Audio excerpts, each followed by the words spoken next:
Right, well, it being just after 7:15, the committee will resume with its examination of Australia Post, and I welcome the Chair of the Board. Do you have an opening statement? Thank you, Chair. I would like to make an opening statement. Please with your proceed. pleasure. Okay. Unfortunately, I was unable to be here for the last committee hearing due to a personal family health matter that day. I am here today and I'm joined by several members of our executive team, either here in person or by video link. In particular, Rodney Boyce, recently appointed Acting Group CEO and Managing Director, who is usually our Group CFO. In Melbourne, Rod Barnes and Nick Mcdonald. And here with me today is Sue Davies and Nicole Sheffield. My opening statement is not long, but I hope will assist in providing clarity on some matters for senators right up front. It may assist if I briefly outline my own background, both as a professional company director for over 14 years and as a CEO and managing director for over 12 years preceding that. I fulfil these roles in both private, publicly listed, government business enterprises and state-owned corporations. I have extensive experience across a range of industries, including transport and logistics, infrastructure, contracting, as well as utilities, consulting and finance, including my role as a director of Australia's largest industry super fund. Chair, I came to this role as a business person. I joined Australia Post as chair in November 2019. I am not a member of or a personal donor to any political party. In my career, I've worked with governments of all persuasions at both state and federal level, and was fortunate to have both a constructive and successful relationship with all my portfolio and shareholder ministers. As a government business enterprise, Australia Post is owned by the taxpayer, indeed by the people of Australia. That ownership is exercised in practice by two shareholder ministers within the framework of relevant legislation for Australia Post. I understand well that our ownership structure places a unique responsibility to manage the resources of this business prudently, and ultimately in the best interest of all Australians as underlying shareholders as well as customers. If I'd been chair in 2018 and had been made aware of the proposal to purchase Cartier watches, I would have vetoed that purchase. Whilst highly appreciative of the excellent work of the staff concerned, none of whom sought a watch or other presentation, I acknowledge that the purchase of the watches may not have met with expectations of members of the public or my own. There is at present a government investigation underway, being undertaken by shareholder departments, assisted by an external law firm in accordance with the published terms of reference. We are fully cooperating in that process and will respond comprehensively to the findings and work with our shareholder to consider its recommendations and take appropriate action. While noting the current investigation, I would like to acknowledge and recognise the very significant contribution Christine Holgate made in her 3 years in the role of Group CEO and Managing Director. I want to specifically point out the hard work she and the Australia Post team have made in this extraordinary year, starting with helping Australians through the devastating impact of the bushfires and then the COVID-19 pandemic, which we will all continue to navigate. While we await the final working through of the investigation and the subsequent decisions that may follow, I wish to highlight some of the significant inroads made last financial year to head office and support costs. These costs were significantly reduced by $62 million relative to the prior year.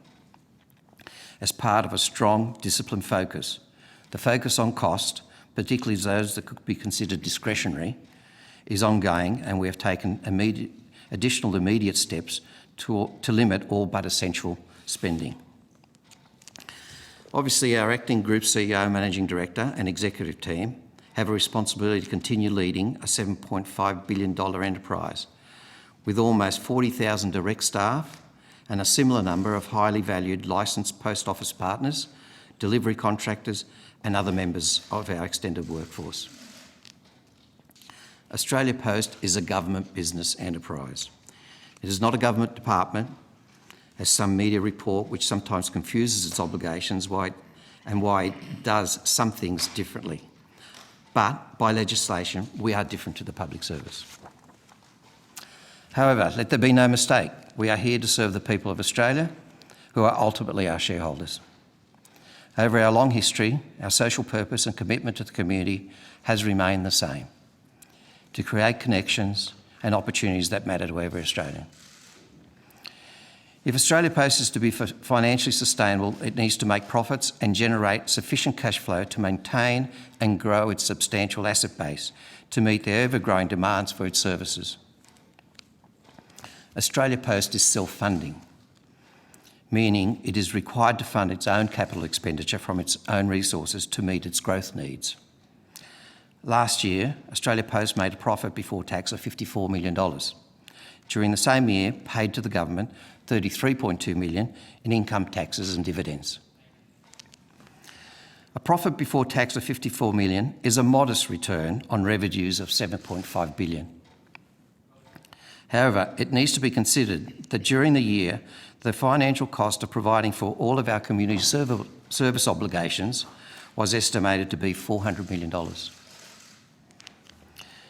Over 70% of Australia Post revenues for the last financial year came not from letters, but from highly competitive sectors, primarily driven by our parcels deliveries business.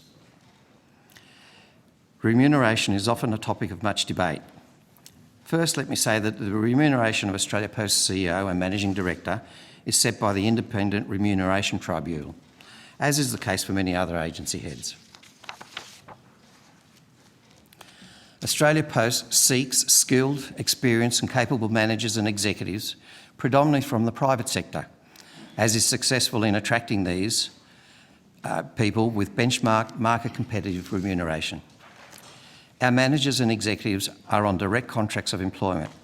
Under these contracts, the remuneration structure is in two components: a fixed annual component and an at-risk component.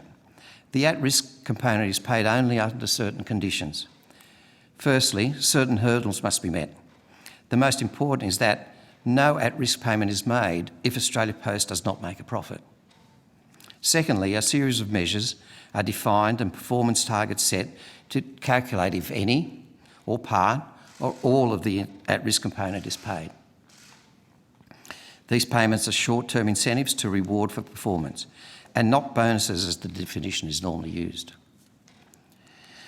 So as we work through these issues, we need to ensure that prudent conduct in using a government business enterprise's resources is balanced with the need for a dynamic enterprise with skillful, competent and hardworking executive managers and staff who can succeed in an ever more competitive marketplace by delivering on customers' needs on both price and service.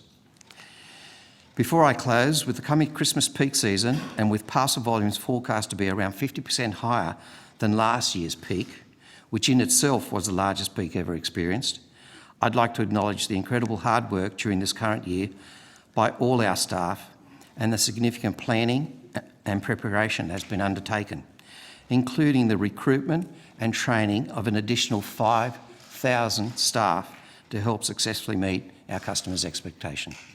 Thank you, Chair. Thank you. Senator Green. Thank you. I'm sorry. Over here, thanks. Have you commenced a process to identify a new CEO yet? Yes, I've gone, first of all, to the market, selected a short list of search firms, and as of close of business today, I've received proposals from the three. The intent is to select one of those and then commence the actual search for a CEO. You haven't engaged a search firm yet. No. Do you have an idea yet of how much that engagement will cost? I haven't opened up the proposals yet.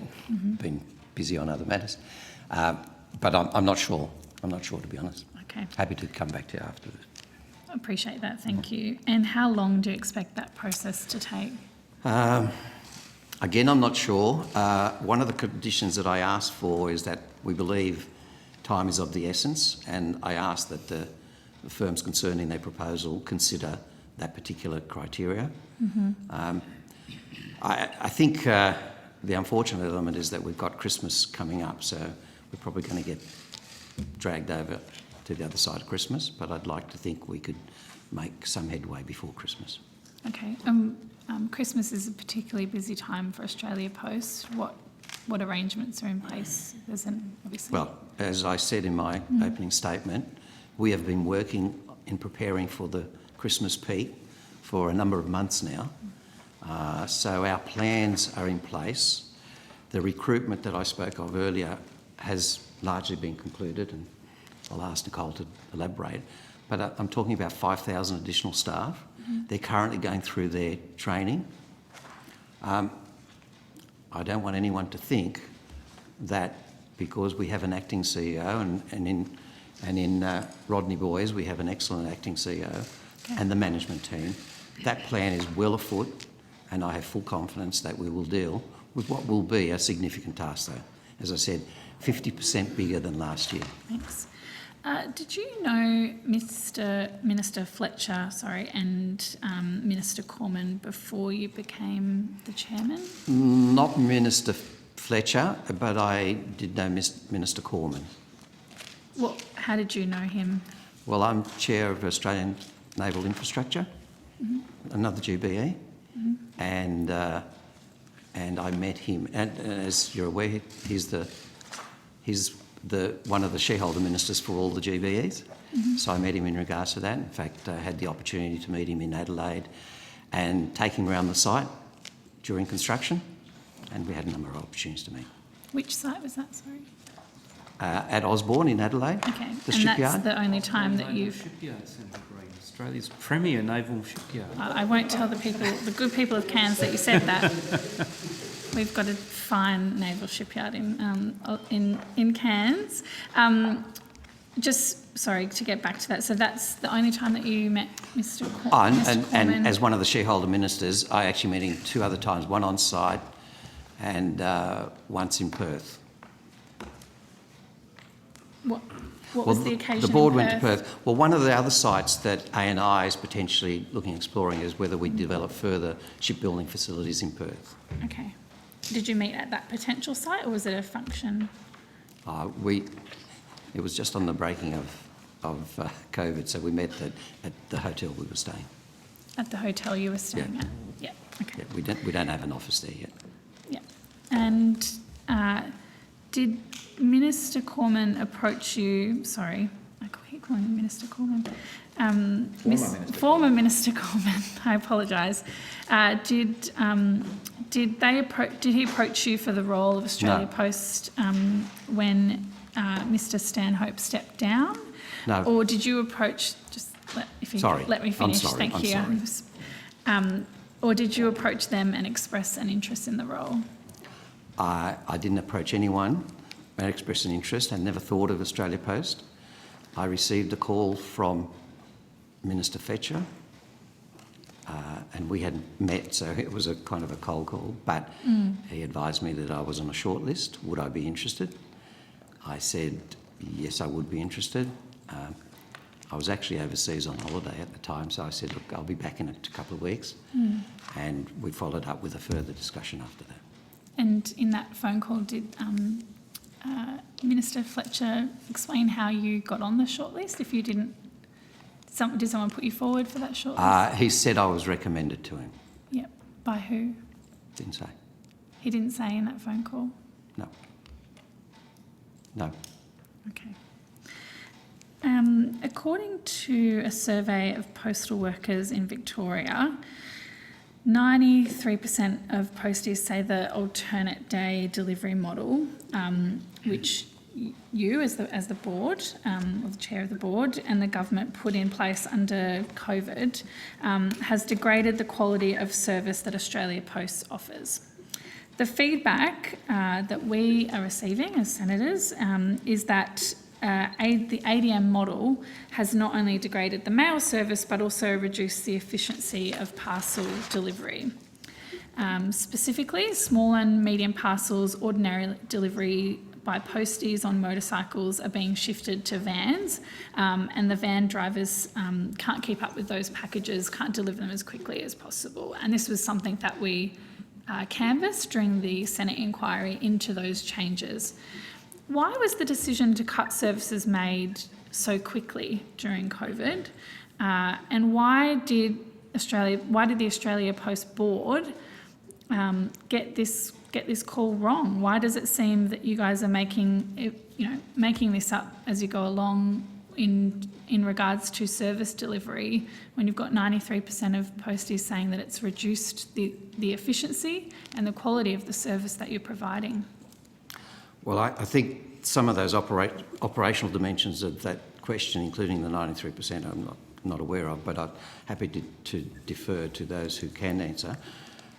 But certainly from a board's position, we were made quite aware of the pressure that was occurring to our operations under COVID restrictions in the first instance, and what we were seeking is relief so that we could continue to operate a service, a viable service, at a time when we lost so much of our operational capability, such as the Qantas fleet basically come to a standstill in the first instance.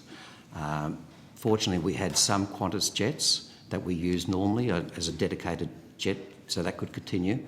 But where normally we would not use 9 during the initial phases of COVID, we were getting up to 15 and 16.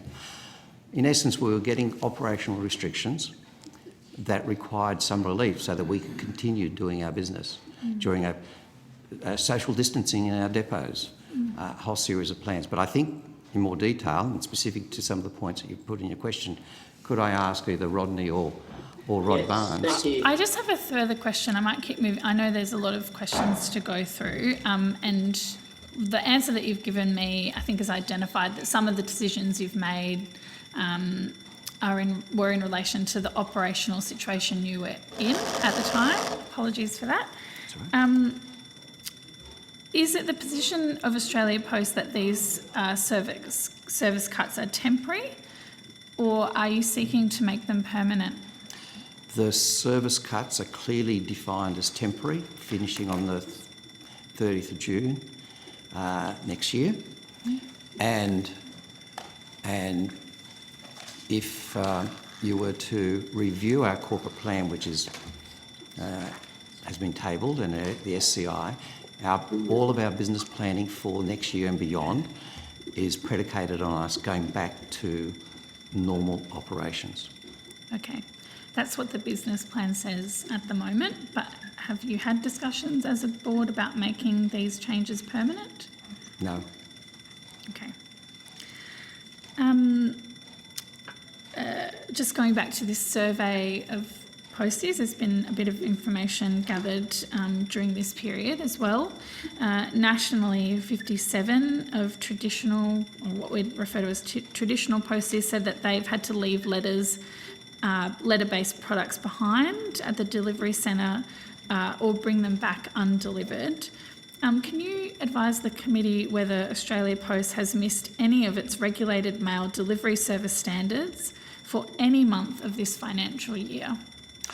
I think that's a question better answered by the management team as opposed to the board. So if I could direct it to either Rodney, if I could hand to you.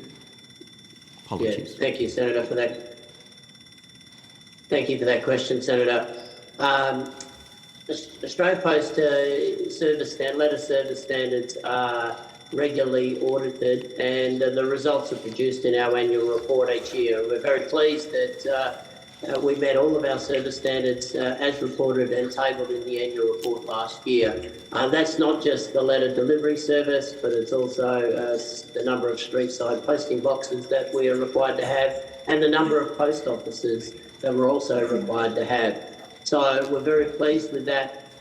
This year, as we track into this year, we have been meeting our service standards. I think with the exception of September, we had a small dip in September, and that was following the lockdown of stage 4 in Victoria, when the restrictions came in. Not only did we had a significant change in regulation, so that we had to reduce our workforce that could work at that time. So we were down to 67% of our workforce at that time, and that had a significant impact on our ability to process and deliver letters. We had staggered start times. I'm sure Mr. Barnes can give you all of the intricate details that went along with that. But I'm very pleased to say that we aspire and will make sure that we return to our letter standards across the future months. But in September, we did have a small dip across Victoria. And just to be clear, Mr. Boyes, is that the only month in the last financial year where you failed to meet the regulated delivery service standards? As far as I'm aware, Senator, but can I take that on notice just to make sure I'm being complete and accurate in that area? But as far as I'm aware. Okay, thank you. If you could take that on notice, that would be helpful. Does your annual report break down your performance on a month-to-month basis, or just over the annual period? No, it's over the annual period, Senator. Okay. Yeah. Would you be and able to give... there's a very detailed methodology in the annual report of how that is calculated by the external auditors, and that is all reviewed and audited. So, and there's a detailed breakdown. I can table that audit report if you would like, Senator. That I would appreciate that. Thank you. It's also been claimed that a number of posties have resigned from their employment or are availing of long-term leave, citing their mental well-being and physical fatigue related to the ADM as reasons for that. Why are frontline posties being placed under so much pressure by your senior leadership team?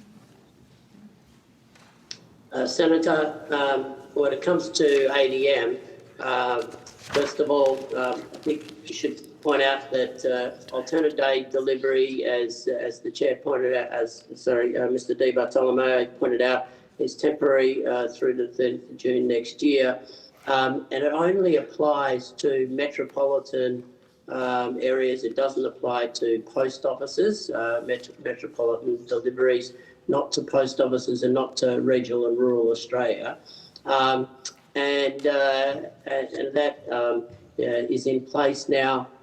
We believe it's adding significant amount of capability and service and lifting the service to Australian communities as they evolve, particularly post-COVID, into relying more heavily on e-commerce and online shopping. And we're able to now, with our 2,000 mail posties that have come across, letters posties that have come across that are now delivering parcels, to deliver a significantly increased number of parcels and meet the delivery expectations of all Australians.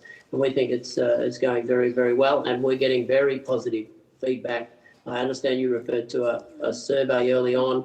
I think it was a very small number, not representative of the whole postie workforce, and in a very small region. So I'm not sure that is a reliable survey. And I think Ms Davies and Mr Barnes could attest to some of the great stories we're hearing back from our posties and from our workforce in general and the customers. Mr Boyes, sorry to interrupt you. Yeah, thank you. The service delivery standards that we're talking about, I apologise. I was asking you a question earlier, and I understand that there's an actual prescribed service delivery standard that is actually, a technical term, if you will, something I'm not particularly familiar with, but there's a technical term. Has Australia Post ever missed its prescribed service delivery standard ever? Has that ever occurred once? So, Senator, the prescribed delivery standard that I was referring to was the same prescribed delivery standard. So, yes. And we're on this. As I said, I'll take that question on notice. Okay. But our prescribed delivery standard, as I set out in last year's report, last year's annual report, the annual report before that, we've met all of our service delivery standards, including the delivery standard that you're referring to, but all of our community service obligations. I will take your question on notice because I'll go back into that. Forever is a very long period of time. Okay, thank you. In November 2019, the Morrison government engaged the Boston Consulting Group for $1.3 million to undertake a review into Australia Post. Chair, could you confirm the report which was initiated and prepared before COVID, actually recommended permanently cutting mail services and closing some post offices? Senator, we haven't seen the report. We've certainly put input into it. So we had a lot of our managers giving information, views, thoughts, but that report remains with the shareholders at this stage. The shareholding ministers? Yes. And the $1.3 million report, was that contracted by Australia Post or by the government? It wasn't an Australia Post Okay. assignment. It was a shareholder stroke departmental assignment, and we just were inputs into an Right. assistance for that report being produced. Okay. It's been put to me that Australia Post paid a special dividend payment to the Commonwealth. You're smiling. This has been put to you before, has it? Oh, no, it's quite right. We didn't engage the contractors. No, let's just go back a step, because this seems like something we want to get right. No, that's what... Sorry. It's been put to me the Australia Post actually paid $1.3 million Boston Consulting Group report through a special dividend payment to the Commonwealth. Is that correct? Yes. Okay. And has that been publicly disclosed before? It's in our annual report the dividend payment is included there. Okay. The dividend payments in the report, is there was a an reference additional- or a footnote that it was for the Boston Consulting? I'll ask our acting yes, you've got CEO, who people is actually online. the CFO as well, so he'll give you the detail. Okay. Rodney? Thank you, Senator. There was a request for a special dividend of $1.3 million, which we did pay. It's not disclosed separately in the annual report. It's included in the $27.9 million total dividend that's provided for at the 30th of June. I recall that this was at last Senate estimates. We covered this anyway, it's not disclosed separately in the annual report. Why not? Why wouldn't you make it this- clear that the $1.3 million, the special dividend payment was actually for the payment of the Boston Consulting report? The dividend process is there is a formula and a work process to go through to calculate the dividend. There's an additional amount requested for a special dividend. There's no reason to disclose the breakup of the dividend between a so-called special dividend and the final dividend. So there's sort of no reason, to be honest, Senator, to call that out. That's wrapped up in the total provision in the accounting for dividends at the end of the financial year. Okay. Chair, you just told me that the Australia Post didn't pay for the report, but essentially you did. Government can call on dividends from us as a corporation and as shareholder, and they sought an additional dividend beyond the norm. There's no absolute number that shareholders can call on, but they can call on all of our profit if need be, providing we have the capacity to pay it. In this instance, they asked for an additional dividend of $1.3 million. At the end of the day, what they do with it, it's not us paying for that particular invoice, if you understand. What we're doing is simply responding to our shareholders saying they would like an additional $1.3 million dividend, and we did. And we had the capacity to do it. And when they made that request of you, did they make it clear that the $1.3 million was for the Boston Consulting report?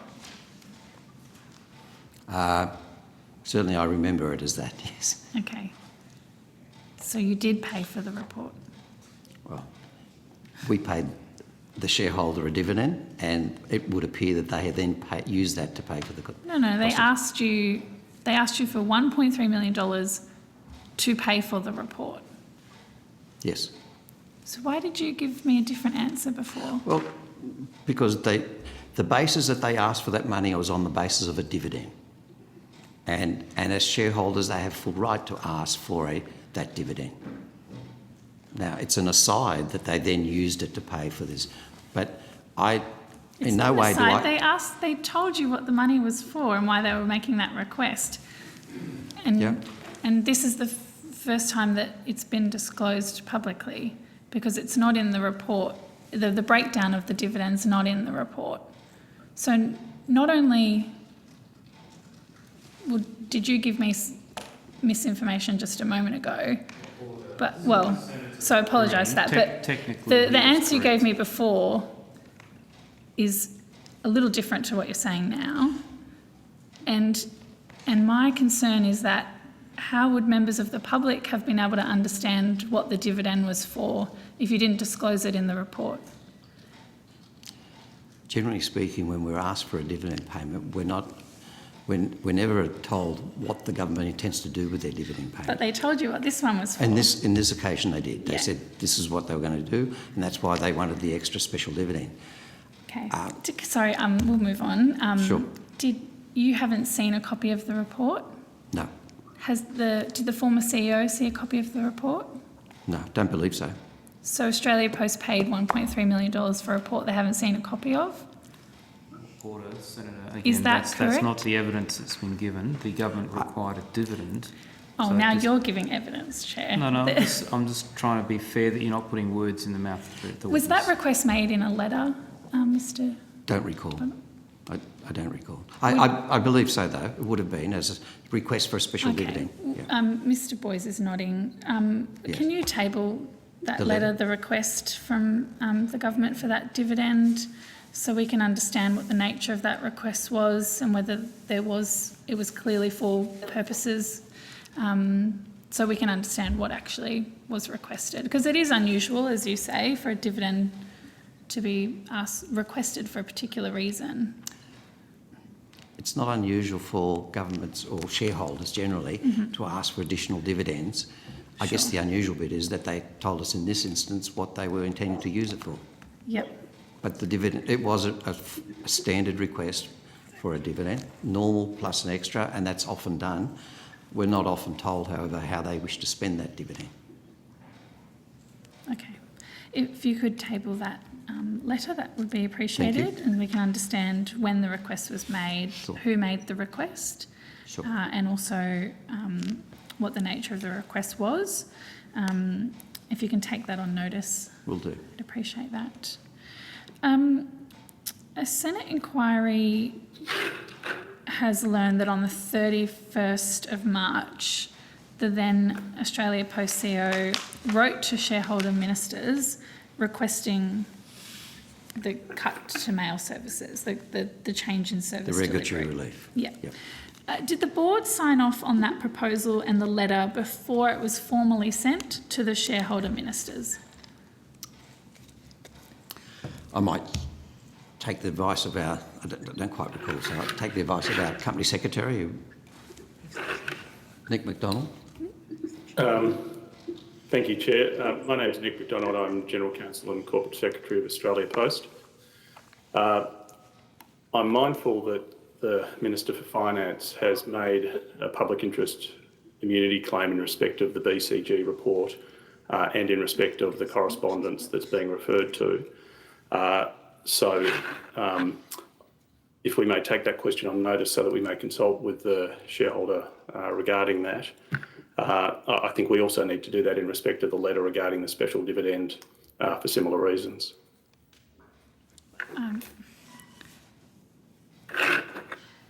Are you referring to the request I've made to provide that letter to the committee? Yes, that's correct. Okay. That was the letter in relation to the special dividend. I'm actually asking about the letter that was sent to shareholder ministers. And what is the reason that you're not able to answer that question? Well, Senator, I can answer it for them, which is the fact that the government's already previously claimed a public interest immunity in respect of the letter from the 31st of March from Australia Post to the shareholder ministers.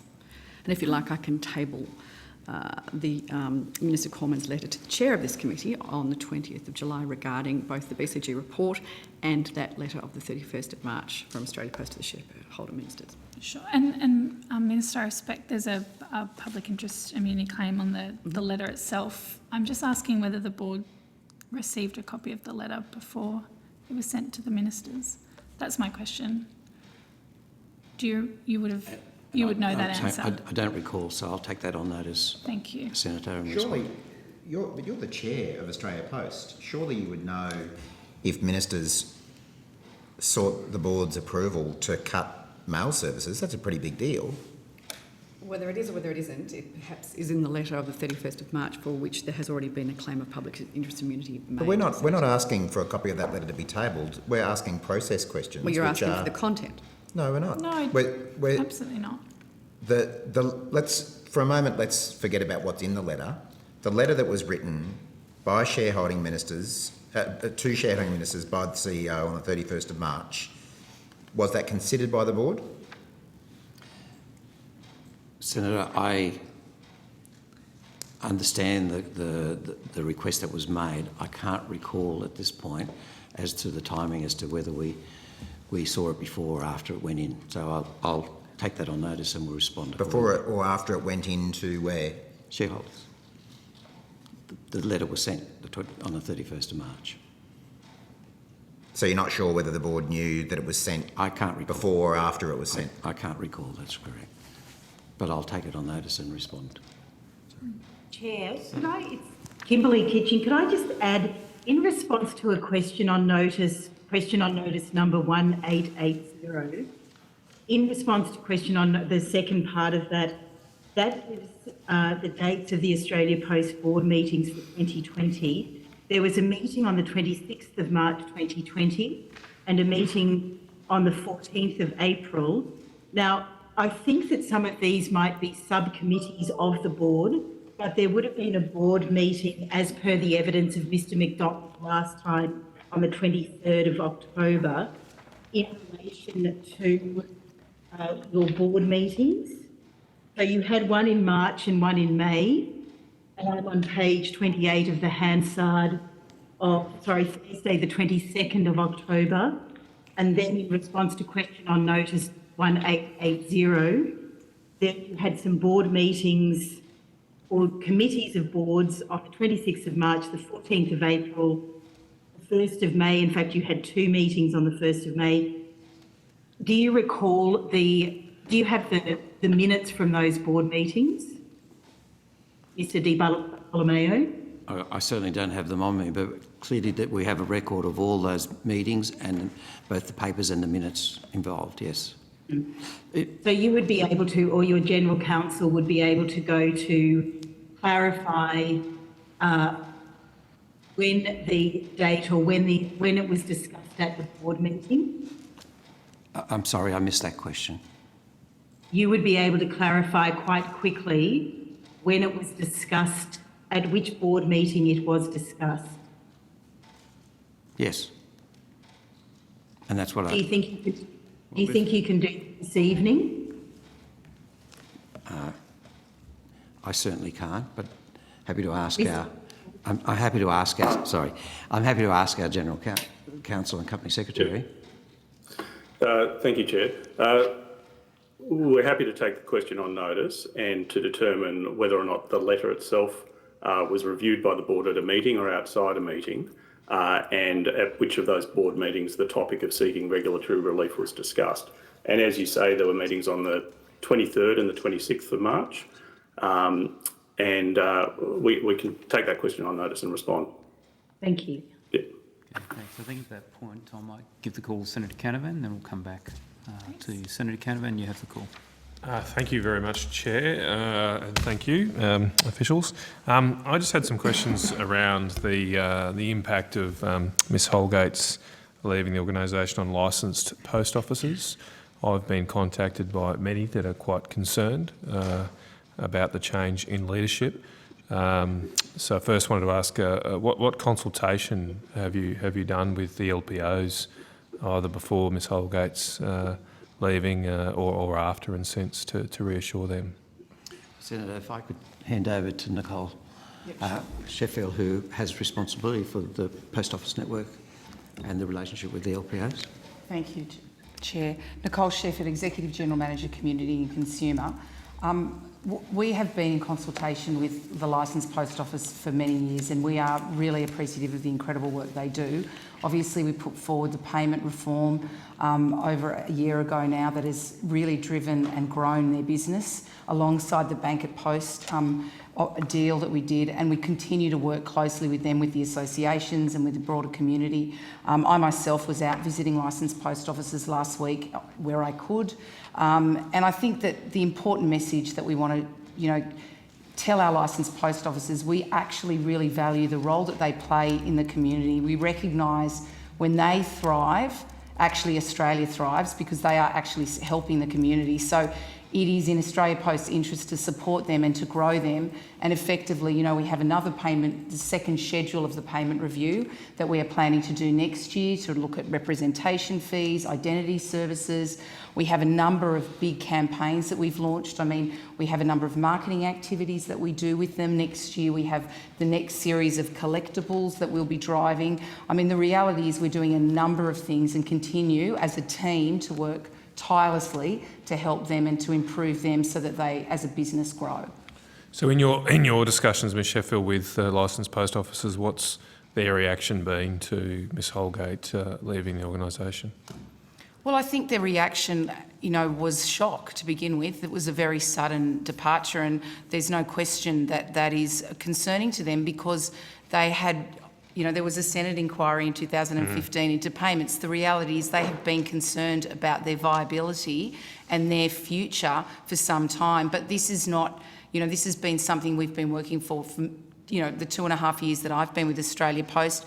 Our teams have been working on for many, many years. And so we can understand that, they're shocked and disappointment, and that we're committed as a leadership team to them and, committed to their future and continuing the work that we've done. This is a platform. There's no question that, as a CEO, Ms Holgate was very supportive and very encouraging, but this leadership team continues that work and understands how important licensed post offices are, not just actually to small businesses and to the viability of growing, our parcel businesses, our banking services, our government services, but actually for regional and rural Australia, which they represent such an important role. So we really understand that and want to assure them that we'll continue that great work. Yeah, that's good to hear, Ms Sheffield, because I was only on the sidelines of that Senate inquiry in 2015, but my colleague Senator Barry Sullivan did a lot of work, and we haven't heard much from them recently, which I presume indicates that there's a much better relationship there. I also just wanted to hear from the Chair, though, from your perspective, leading the organisation, do you share Ms Sheffield's view and commitment to continue to work with the LPOs? Absolutely.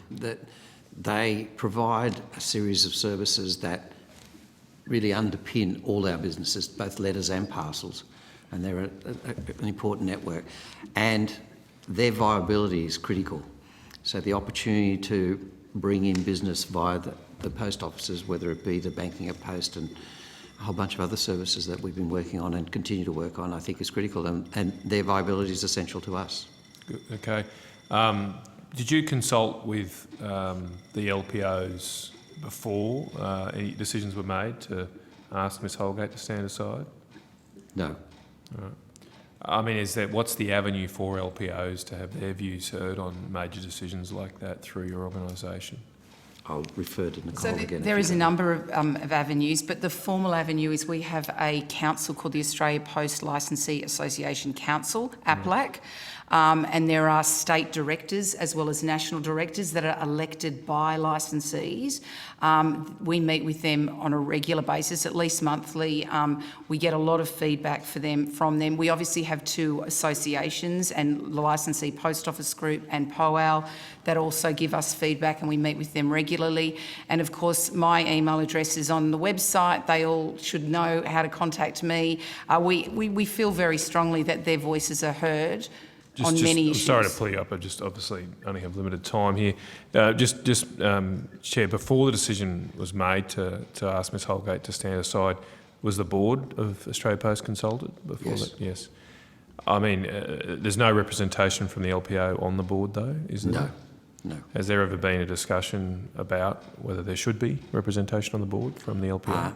I'd suggest that that's really a matter for the shareholders. The shareholders appoint all the directors on the board.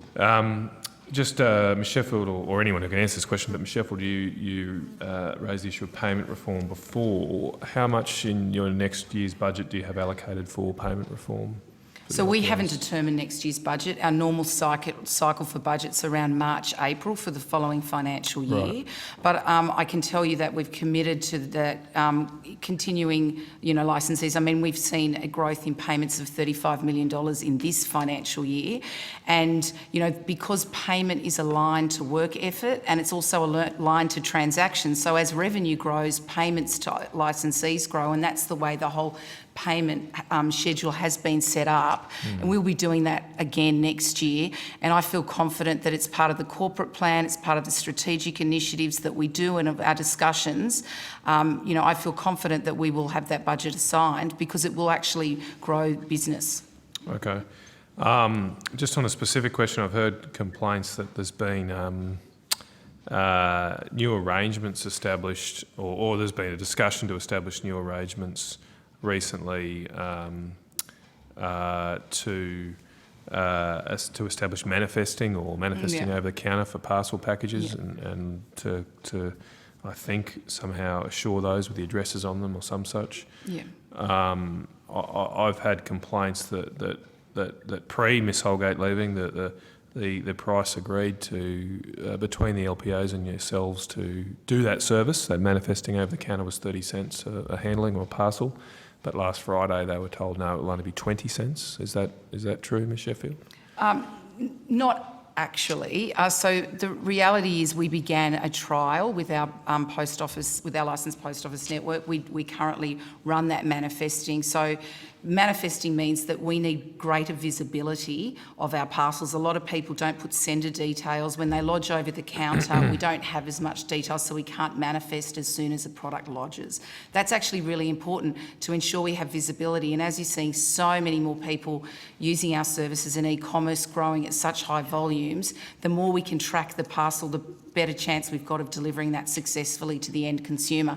So it was an important trial that we decided we'd try a few months ago now. We had those discussions and consultations with the licensee groups. That trial was happening. Part of that trial and process is determining how much work effort is assigned, and then payment is then determined based on work effort. So those trials were effectively looked at in terms of how much effort does it take to effectively, how many extra seconds does it take to check the address and make sure it's accurate, and we pay for that. It's called a MODAP study. That study was delivered. There was a range of 20 to 30 cents that was discussed at the time, and the MODAP study came out at the 20 cents. Some licensees wanted the 30 cents. We decided at the time that it was probably better to defer that work until the payment review, the second phase of the payment review next year. There's been no decision to set it at 20 cents? No decision. It was stage. Consultation. We're still in consultation. So the thing that's happened, I suppose, is this report that's recommended or concluded that 20 cents is the right amount? Is it the MODAPs? Effectively, the MODAP studies come out and looking more like that at that place. And so, but I wanted to assure those licensees that were concerned. I mean, many were very happy with the payment and wanted the payment because it's actually extra work and they realise it's better for customers. But we wanted to assure them that if it was concerning, we would go through the proper process and not hurry things through just to add another piece before peak. But I can assure you, Senator, that next year when we continue these discussions with them, I feel confident that we'll come with something that will, actually improve visibility and ultimately the customers that they serve and we serve, so that we can better improve that product performance, but at the same time ensure that they are paid fairly. I'll just finish on this point. The LPOs that trialled it, what were they paid during the trial? I'd have to take that on notice. Okay. I suppose this is just a final comment, really, that obviously in this there's heightened degree of anxiety, as I think you've recognised, given the changes. So I think it's really important for Australia Post to maintain strong relationships with these organisations, particularly given the services they provide in rural and regional Australia. And I hope that the good work of the last few years won't be unwound. Thank you. Senator. Thanks, Chair. Thank you. Senator Green, are you seeking the call? Yes, thank you. You have the call. Just a couple more questions and then I'll hand over the call to one of my colleagues. Can I just go back? I was asking about the letter that went to shareholder ministers, but just in general, has the board has obviously considered the proposal around service cuts, the service delivery changes. Yep. Yes. And when did that happen? Was there which board meeting was that at? Well, I don't know the specific board meeting, but clearly it was in that period, March. Okay. In the and early I think days. we've got those. We've asked for those minutes. I think. Yes, mixes. Was there a financial and operational analysis presented to the board when that proposal was put forward? And what scenarios were modelled and what conclusions were given to the board as part of that modelling? I don't recall the specifics of what was presented at that time, but the rationale behind it, and clearly the board, so whether it was then or subsequently, the rationale for this is that during the pandemic, and in fact for some years, we've had two trends occurring in our business: the decline in letter volumes and the increase in parcel volumes. And that's been occurring for maybe 10 years. What COVID did, though, was accelerated those trends, significant acceleration. So the letter decline continued to accelerate dramatically, and the parcels increase accelerated. And on top of that, we had the operational restrictions that I spoke of earlier. So the intent was, how do we rebalance our operations to take account of what was happening in the letter business and what was happening in the parcel business? So the logic was, we have postal workers who, if redeployed to doing parcels, and posties do some parcels, as I'm sure you're aware, they do letters plus some parcels, but as the parcels are getting bigger and the volume of parcels is increasing, the ability for postal workers to do it on their normal bike rounds was becoming impossible. Okay. So our intent was to divert a number of those in the metropolitan areas to parcel deliveries in vans. Okay, and to be clear, and that was the general logic that was discussed and understood. And that's what I was trying to understand. Is this what you discussed at that board meeting? This rationale? Yes. Okay, and when you say that there was that demand around parcels, was that because of COVID, or you spoke about the lead up to COVID? The parcel growth, as I said, has been happening for a number of years. As letters decline has been happening for a number of years. What COVID ended up doing was accelerating both of those trends. In other words, the letter decline accelerated and the parcel growth accelerated growth. And it was a question of, on top of that mix in the business, the operational restrictions. So the challenge we had was, how do we deal with the operational restrictions that we were having because of COVID, and at the same time deal with the ever-increasing parcels and declining letters? And I assume there was some financial modelling or analysis that went along with that presentation to the board? It wasn't so much financial analysis, it was operational analysis. How do we actually achieve this task before us? But you didn't make a decision on this without considering the financial impacts. First of all, sorry, Rodney might be able to give more details specific to your question. My question is about what the board, though, to be clear, discussed. From a board's perspective, the analysis was that the costs, there were some cost increases, mostly to deal with the higher volumes. So more overtime, more contractors where we could. The decision to move posties, however, from letters to parcels was a neutral decision on costs. It was the same workforce, just shifting to do a different task. It was a neutral decision on Well, costs. largely neutral. We had to buy vans, we had to get vans, so that was a cost, yes.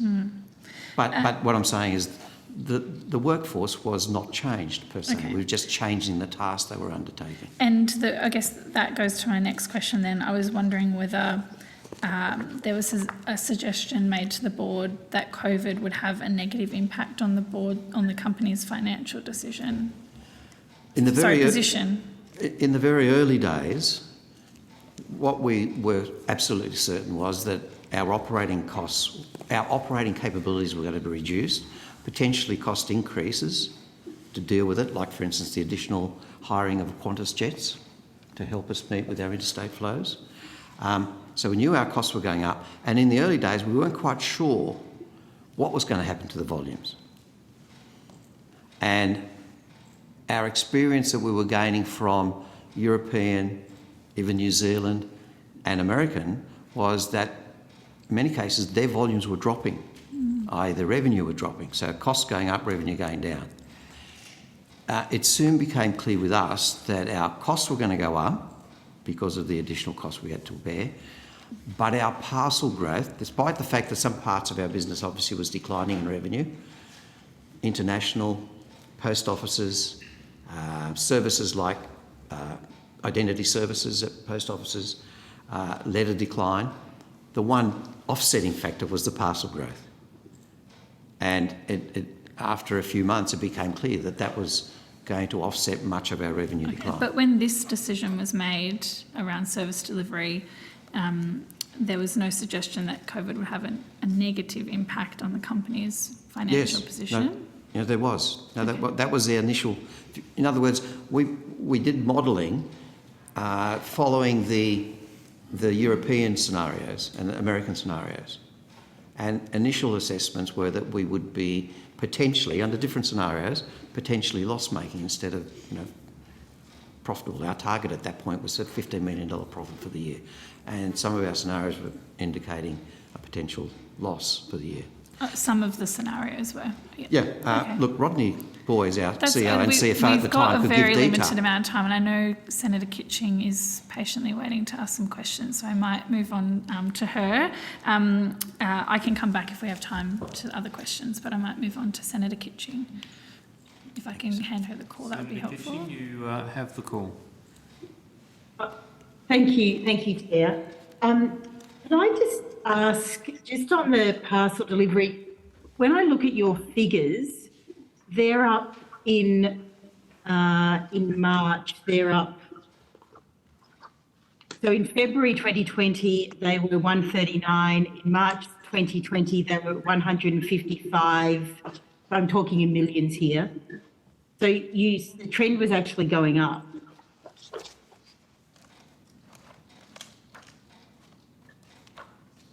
So I'm looking at your address letter volumes. February 2020, 139 million. March 2020, 155 million. April 2020, 139 million. So in fact, there's an increase in March. So on the 26th of March, how are you able to say the trend had been accelerated, that there was going to be a decrease, when in fact you were seeing mail go up? This is, the volume of letters go up. Yeah, Senator, as I said, I'm sorry. Senator, what I was going to say was, first of all, you're right. We'd had a trend going up. Year on year, parcels have been going up. In March, we didn't know what COVID was going to do. What we did know was the experience of other postal services who you recall had experienced the COVID impact earlier than Australia. And their experience was showing that it was going to go down. What you're reflecting in those numbers and what was in fact the reality is that our parcels didn't go down, even though we had scenarios that would reflect it. It didn't go down, they went up, so you're quite right.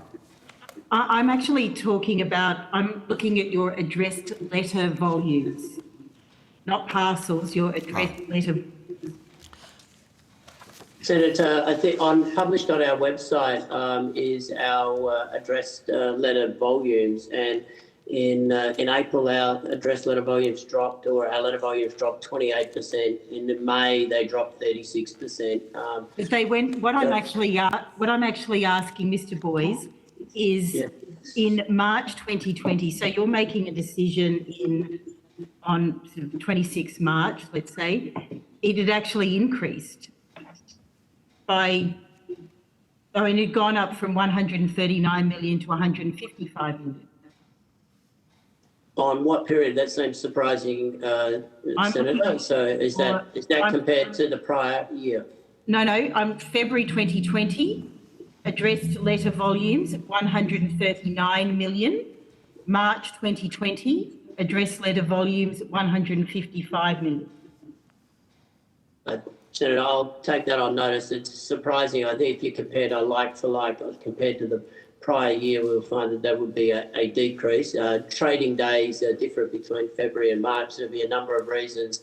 If there was some other activity, such as we've seen in Victoria recently with the local council elections or the like, I need to go back and check those values. But on average, our letters have been claimed now as Mr. Di Bartolomeo said, consistently over about 10% per annum, and that accelerated significantly in April, and even further again in May as well. So down 28% in April and 36% in May. There was a lot of volatility around at that period of time, as you might expect. COVID was quite new in the world, and there was a significant amount of uncertainty and volatility. What we were able to see. Yes, Mr. Boyce, I probably don't have a lot of time, but I am interested. So maybe you could take that on notice. Could you also take on notice the fact that pre-COVID, the posties were delivering 45% of parcels? And can you tell me whether that's an accurate figure? Because that's my understanding. Thank you, Senator. We'll take that on notice. Thank you. Okay, now can I go to, talking of things being taken on notice, can I go to my question on notice 1880, which you gave me this afternoon, which was I received this afternoon at 4:39, and what I want to know is why was it 40 days overdue? I lodged it on the 31st of August. Mr. Di Bartolomeo, do you have a reason why question on notice would be 40 days overdue? Senator, I don't, but I'd like to refer that question to our Company Secretary and General Counsel. Thank you. And I should say, Mr. Di Bartolomeo, welcome to Senate estimates, and it's good that you could appear for this spillover. But Mr. Mcdonald, thank you. Thank you. Thank you, Senator, for your question. You're correct that the response to those notice were published today. And yes, they were overdue. The process for preparation of responses is one that involves Australia Post, the shareholder, and a review process. In this particular instance, these questions had draft responses prepared shortly before the last Senate estimates had not been published at that point in time, and subsequent to Senate estimates on the 22nd of October, we revisited those questions so that they were up to date and took account of changes in dates of meetings and so on, and the discussion of remuneration. So that's one component. The other factor in all of this is that as an organisation, we're dealing with a large volume of questions on notice, and necessarily these required a detailed response, and also needed to take account of the information that was disclosed in our remuneration report. So much of what is in here is information that was in our remuneration report, which is part of our annual report, which was tabled in October. So even if it was prepared just prior to the last Senate estimates, it would, or two Senate estimates on the 22nd of October, it would have still been overdue at that point, because I lodged it on the 31st of August. So you've got approximately a month. So let's give you to the end of September. And then Senate estimates was the 22nd. So it was still going to be overdue at that point. Yeah. Yes, thank you, Senator. I acknowledge that, and I accept that it was overdue. As I said, there were a number of factors that contributed to that, but We do regret that it was not provided earlier. We're not necessarily in a position to control all aspects of that timeline, but certainly And that we contributed, we apologise. No, and I understand that you're not in control of all of the parts of the process. So how long was a draft response to this question on notice sitting with the Minister? So when did you send it to the Minister's office? Look, I'd have to take that question on notice. Okay. Could I ask you, and you may well have to take these on notice as well, when did Australia Post internally clear a draft response? And who cleared it? So do you clear the draft responses, Mr Mcdonald? My office assists in the preparation of the draft responses. Generally, they are cleared by a relevant executive or executives that have the relevant information, because generally it's not information that is held by my office. Right. But do those, so would the relevant manager, would they then send that back to you? So are you the kind of the central question on notice point? Yes, so the questions on notice do come through my office. Does the chair ever see a draft response or iterations of a draft response? I'm just trying to think of an example. Look, I can't give you an absolute answer on that. Usually these are responses prepared by management and delivered by management, but there may be occasions on which the chair has seen drafts. Okay. You're involved in drafting responses? Sometimes myself and my team are involved in drafting responses. Sometimes we're involved in collating them. No, yes. Yeah, but look, we're the channel by which they come in and out of the organisation. That's correct. And I think you've got, from memory from last time, you've got Mr Govey in your office, but you've got a team of people who would be, you might delegate to maybe tidy up questions on notice. So look, I'm responsible for the corporate secretary function and for the legal team. So Mr Govey is part of the legal team. In the corporate secretary team, I have one person in the team that assists with the corporate secretarial matters as they relate to the board and to shareholder relations. So we are a pretty small team, and we've had a large volume of questions on notice to deal with recently, and we've endeavoured to do our best to turn those around as quickly as we can with the support of the business. Thank you.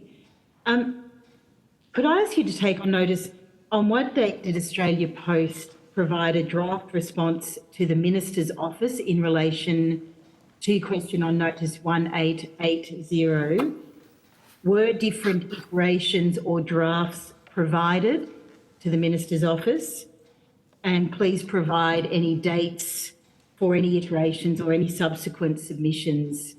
I'm just interested in the process of how this question on notice, as an example, what process it went through, what dates were relevant. I'm just trying to understand your process. Look, I'll take that question on notice. I should note that we provide our draft responses to the shareholder department, and they liaise with the Minister's office generally. But I'll take your question on notice. Thank you. And is that in the corporate secretarial part, or do you involve the government relations team, or how does that interplay? Sorry, in what sense do you mean? Sorry. Are you going through, when you say that it's going to the shareholder part of the team, and then they might send it on to the Minister's office, but are you also involving the government relations part of Australia Post? In terms of sending draft responses back to the government or to our shareholder, we send them back to our shareholder department. Our government relations team is sometimes involved in the preparation and review of draft responses. It depends on the subject matter. As I said, we gather that information and compile it from various parts of the business depending on the subject matter of the question. Okay, thank you. So there was, as you're very well aware, there was a Senate inquiry on the 31st of earlier this year. It established that Australia Post wrote to the government formally requesting postal services to be cut, as we've just, I guess, had some information about that in response to questions from Senator Green. But this request wasn't known publicly at the time. On the same day, I guess while there was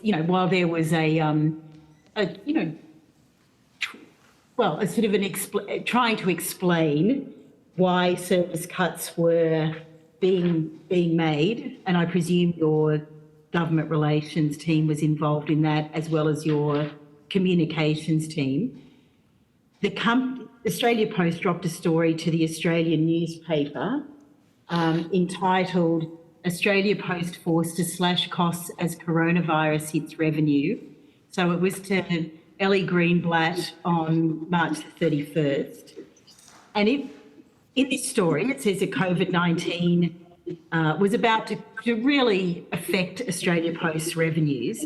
And in this Australian article, the former CEO, Ms Holgate, was quoted as saying, "The executive team and board have all agreed to take a 20% cut in their salaries for the months ahead as we go through this crisis. In addition, the executive team has agreed to forsake any right to a bonus payment for this year." On what date was the decision referenced in that quote from Ms Holgate? On what date was that decision taken?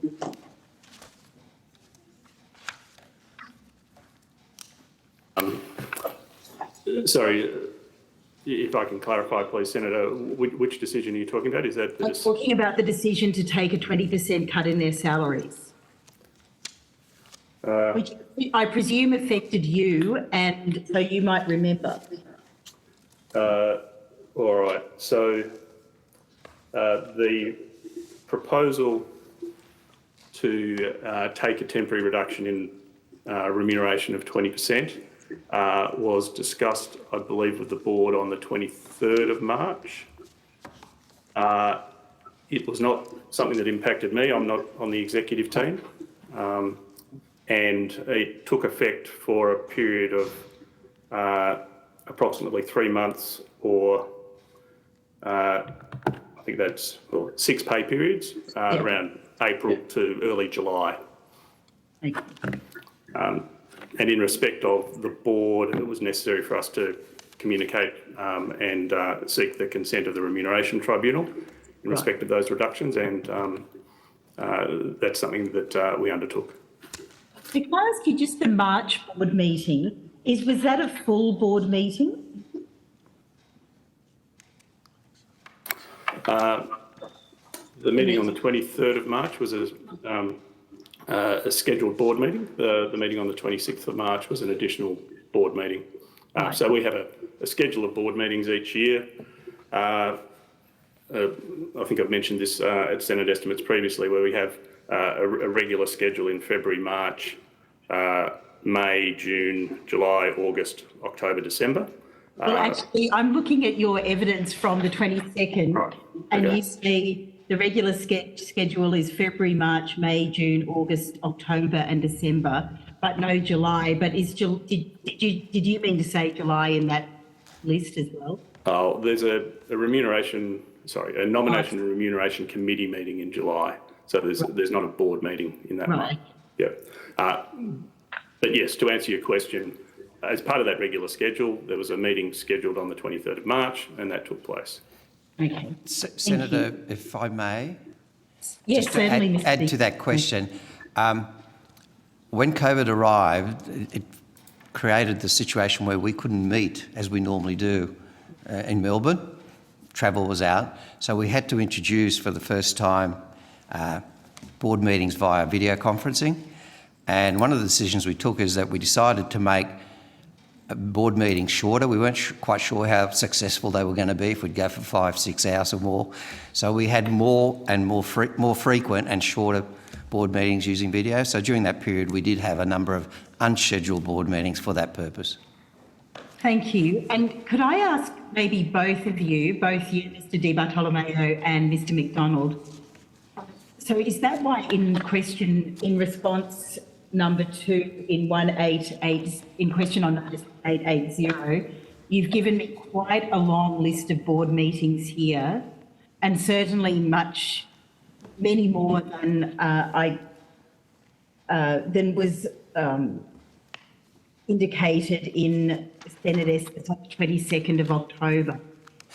So can I ask, all full board meetings, or are you also including in here committees of the board? I'm not sure of the list you're looking at, but clearly there were a lot of additional full board meetings, primarily, I say to first of all be able to shorten some of the meetings, so the agendas got stretched over different periods, and furthermore, we were operating in very unusual circumstances with COVID. So trying to understand the impact on our operations, trying to understand the revenue impact on our operations, it just required further discussion and understanding. Yeah, no, I'm not complaining. You had board meetings, Mr. Di Bartolomeo. Could I just ask then, Mr. Mcdonald, also through media reporting, we learnt that the then CEO, Ms. Holgate, took a proposal back to the board to have her own bonus reinstated, as well as the bonuses of other highly remunerated senior executives. Can I ask, on what date was the proposal to reinstate the senior executive bonuses first brought to the board? So to reinstate it. My recollection is that was first discussed with the board on the 24th of June. Right. And who sponsored that proposal? Well, it was a proposal that was discussed. Well, Chief Executive Officer is the person that presented that proposal to the board. Right. So it was Ms. Holgate's idea. She brought it to the board. Well, she brought the paper to the board to discuss it with the board. As to what conversations preceded the bringing of that paper, I don't have that information. Mr. Boyes, did you have a discussion with Ms. Holgate about taking a proposal back to the board to reinstate senior executive bonuses? Ms. Holgate and I have had regular discussions on a range of matters as CFO and CEO at the time. So we had I can't specifically recall having that or not having that discussion, Senator. What I will point out is at the time in March, the 23rd of March and thereabouts, when that proposal was first taken to the board, it was very uncertain and volatile times. And as Mr. Di Bartolomeo pointed out earlier, it was forecast that under some scenarios that Australia Post would not make a profit. You may or may not be aware, Senator, that based on last year's annual report, not the one that's just been tabled, but Australia Post financials were in a state that resulted in our ratings agency, Standard & Poor's, downgrading Australia Post as a GBE to its the lowest possible rating, BBB, and put us on negative watch. And as a self-funding organisation, we need to make sure that we, at that time with COVID and the uncertainty and what we're seeing internationally, that we took major steps to reduce costs and preserve our cash position, and that was one of those proposals. As we sort of, with the benefit of hindsight, it didn't turn out that way in June, and we were able to make $53.6 million. So significant change from middle of March. Right. So you can't recall discussing with Ms. Holgate something that would have affected your, that you would have got a bonus? You can't recall a discussion with the Chief Executive Officer at the time and whether you were going to get your bonus or not? I had several discussions with Ms. Holgate on a range of financial matters, and bonuses would have been one of those matters because they're an important accounting consideration when you get to the 30th of June. So yes. So did you put a provision into the accounts to accrue for the bonuses? So in the accounts there is a provision you will see for 93 odd million. So that's broken down between what I'll call bonuses, and we were very pleased to be able to make that provision for bonuses for our frontline staff, some 22 odd million for our frontline staff, which was a bonus.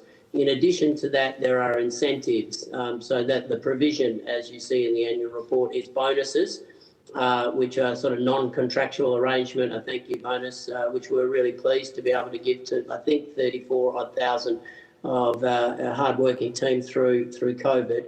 And on top of that, there is incentives, and the incentives are under the Australia Post Corporate Incentive Plan and under the sales incentive plan. So that they are both in there, correct? Okay, so you did provide for for an accrual for the bonuses, effectively. So because it's in your account, it's in your accounts. So Senator, sorry, not for bonuses. Sorry, and I should be more precise in my language. And I do note the chair did refer to them as short-term incentives, and certainly you do in your own corporate documentation. So to go to the short-term incentive payments, could I ask you, you did put in a provision to accrue? For the majority of the Australia Post Corporate Incentive Plan participants, yes, but not all. Okay, so what about for you? Did you accrue for the senior executive team's bonus? Your short-term incentives to be reinstated?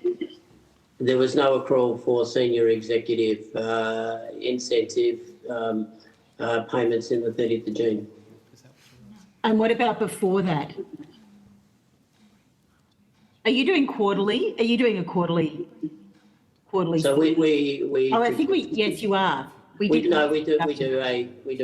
half year, right. A half year set of accounts. We do regular accounting, but we do a half year account which is reviewed. It's not audited by our auditors, but it is reviewed, and then we do a full year set of accounts which are then reviewed and audited by the ANAO, which produce the annual report. Yeah, and in the annual report that you see, based on the financials as at the 30th of June, there is no provision for a bonus for me or the executive.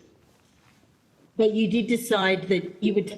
So can I ask, just back to you, Mr. Mcdonald, was the paper, or however it was, I presume you taped the various people bring a paper to the board meeting. Did Ms. Holgate, was that proposal, was that from Ms. Holgate? Did it come on her letterhead? How did it get to the board? Were any of the board members? So this is a question for you, Mr. Di Bartolomeo. Did you have knowledge that Ms. Holgate was going to bring this proposal to reinstate bonuses to the board meeting? Clearly it was in the board papers and the board meeting, and normally we have broad discussions of things that are coming up. So while I don't specifically remember it, it would be unusual that she wouldn't have spoken to me about it beforehand. That's true. And look, if I could just elaborate on Rodney's point, the management team volunteered to forsake 20% of their fixed income for the last quarter, effectively, of the year. The board followed suit and did the same. and that is fixed and no changes that were made. The senior management team, just for the top executives, Christine and her direct team, also volunteered to suspend the STI, the payment, and did so on the evidence that we were seeing was happening across Europe and the US, as I said earlier. Yes. And the board accepted that, and we thought that was very generous of them to do so, but we accepted it given that we were obviously keen and taking lots of action wherever we could to reduce costs, particularly in the corporate area. However, that was a scenario back in March. By the time June came around, we clearly had a different scenario for Australia Post. Revenues did increase, yes, cost increased, but by and large, we were keeping our head above water. And the discussion was, well, look, given that the circumstances that led to the suspension of the STI are no longer applied, it would be appropriate that the STIs come back into being.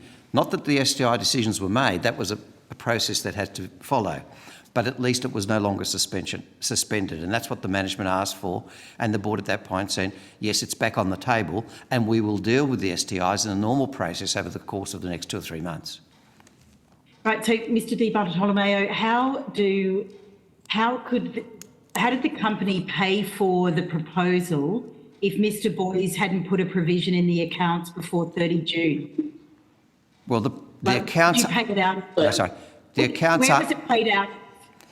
Well, it's not paid out until about September or so, but the provision is made in the accounts of the 30th of June. It doesn't mean it has to be determined exactly on that day, and I'll let someone far more eminent in financial accounts than I, Rodney Boyce, to answer that specific question about timing. Before we do, Senator Kitching, some of your colleagues, or at least one, has questions here. How much longer do you want? Look, Chair, look, I do... Could you finish up in perhaps another 10 minutes? Look, I'll take the 10 minutes, Chair, because you're always very kind to me. I can make it 5 if you would prefer. No, I'll take the 10 and I'll try to finish it in 10. Okay, your time starts now. Off you go. Thank you. Mr. Boyce, if you are making a provision, and I take the Chair's point that, yes, sometimes it's not exactly on 30 June, of course not.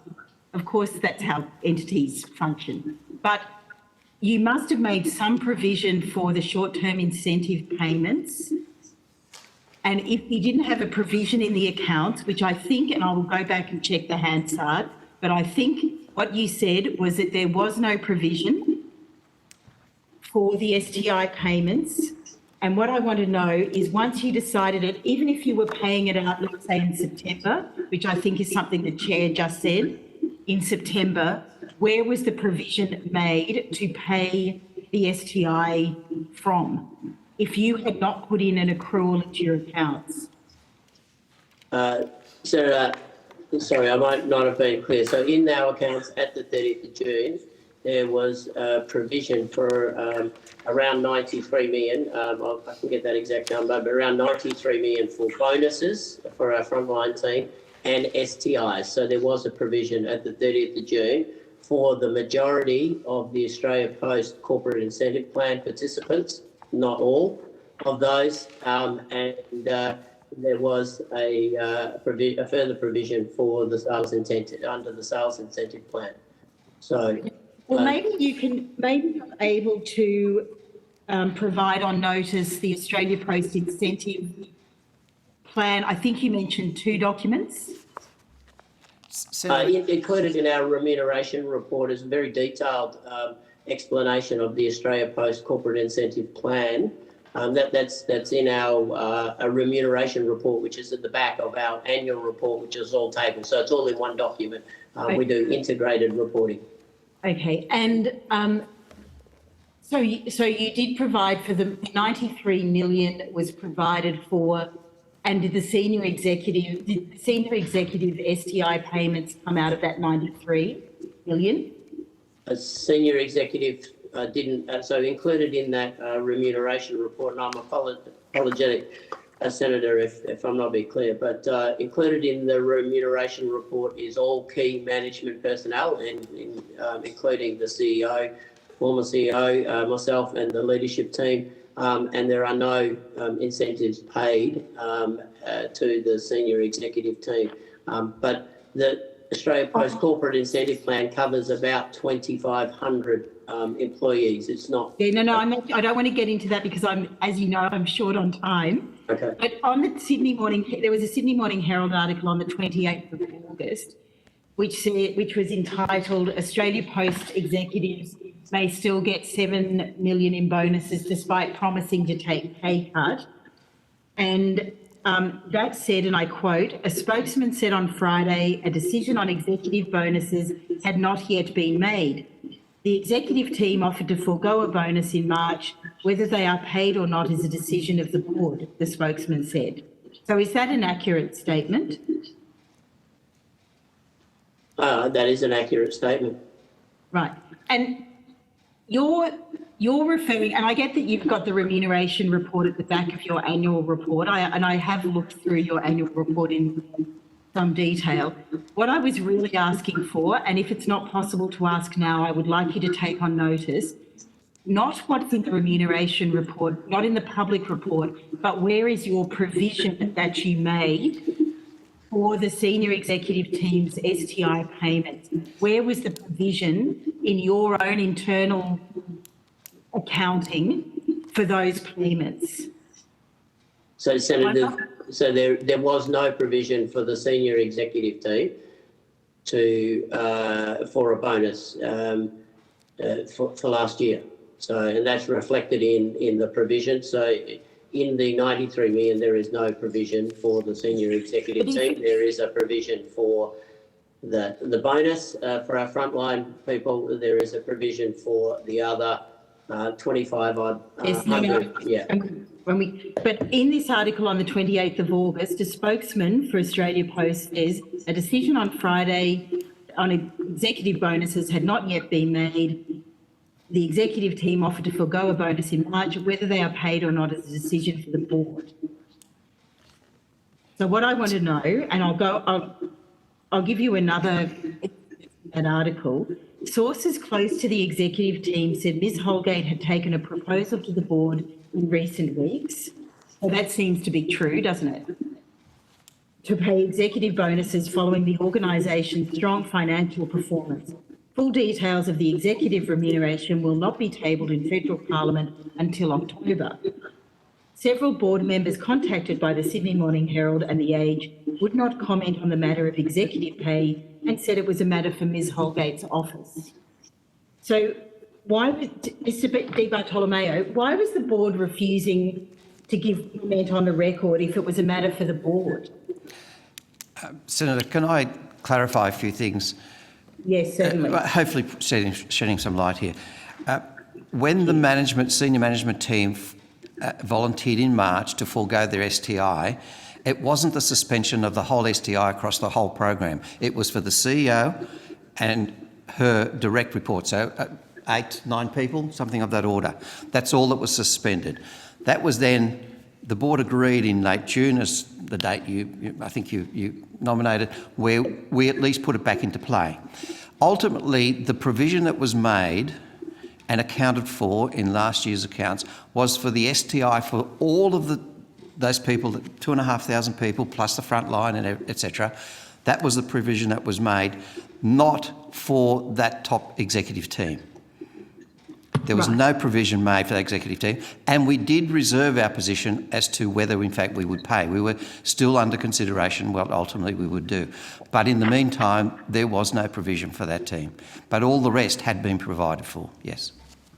So then you did this. So then it went to the board, and I think the date was the 24th of June. I think that was the date Mr. Mcdonald gave. Yes.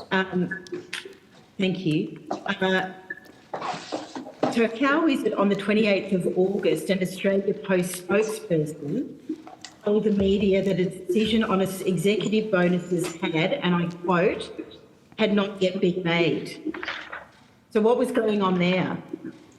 Well, the board had not come to a conclusion as to whether the senior executives would achieve their bonuses, would be paid their bonuses at that point, and we had not provided for it.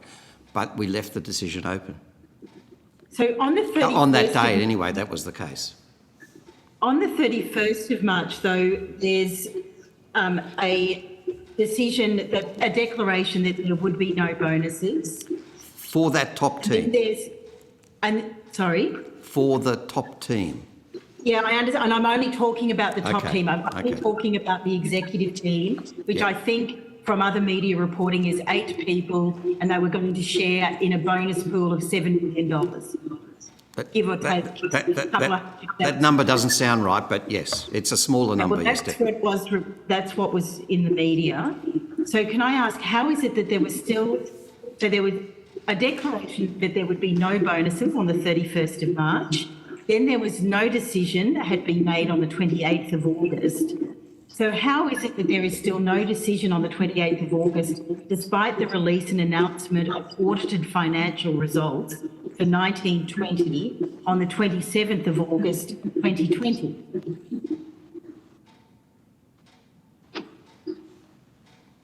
You've got audited financial results. The next day, you're saying a spokesperson for Australia Post says that, and I quote again, that a decision on executive bonuses had not yet been made.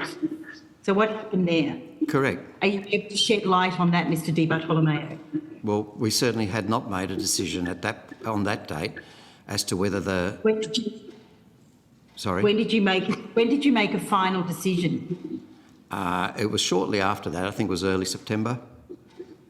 So there was a board meeting and this is outside of the schedule that Mr. Mcdonald gave, but in the question on notice 1880, there's a board meeting on the 2nd of September, the 15th of September, the 21st of September. So when did you could you take on notice, please? When you take on notice, the exact date, yes. Otherwise I'm just... But sometime in September.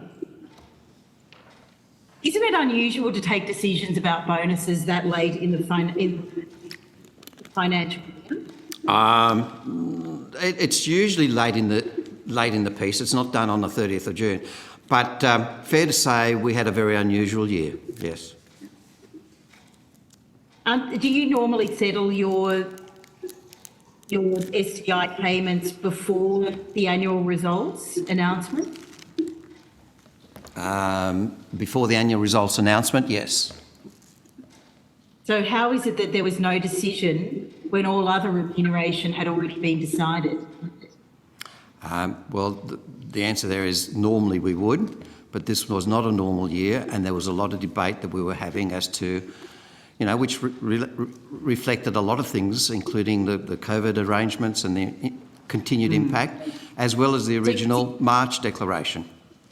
Right, and you see, Mr. Di Bartolomeo and Mr. Mcdonald, the reason I wonder, it occurs to me, you held back the response to question on notice 1880, which, as you said, Mr. Mcdonald, does come into remuneration, is because you knew that it wouldn't hold up, because the timeline exposes this sort of, how decisions were made. So I wonder if you held back the response to question on notice 1880 for the purpose that you knew that the timeline this sort of false timeline would be exposed. I mean, how could you have paid for it if you'd already announced your profit results for 2020 in their annual results on 27 of August? You'd already done all of that, and you still haven't made a decision, you say, on the STI payments for the senior executive team. So what I want to know is whether there's anything in writing that gives any certainty as to dates, because I think you already made a decision and you made a provision, and then you've kind of saying that this is just an unusual year and blah, blah, blah. But yes, normally we would have made decisions around bonuses, STI payments, well before the annual results were announced. But I actually don't think that was the case at all. I think you'd already made a decision around the STI payments for the senior executive team. Well, we certainly hadn't any provision for the senior executive team in the I'm not asking 1920. about provision. I'm asking about whether you made a decision. No, we hadn't made a decision. Senator Kitching, your 10 minutes has expired. Are you happy to pass to your colleagues? Can I just ask 2 more questions, Chair? As long as they're quick questions with short Yes, answers. well, I think they'll be taken on notice, Chair. But Mr. Di Bartolomeo, did you at some point prior to the 28th of August sign off on the reinstatement of millions of dollars in bonuses for the senior executive team? I'm sorry, did we reinstate? Yes. No, we hadn't made any decision on the 28th of August. Or So, prior. Okay, so on notice, Yes. could you provide and I don't need to see the minutes, but I would like to know whether it was a discussion point at board meetings.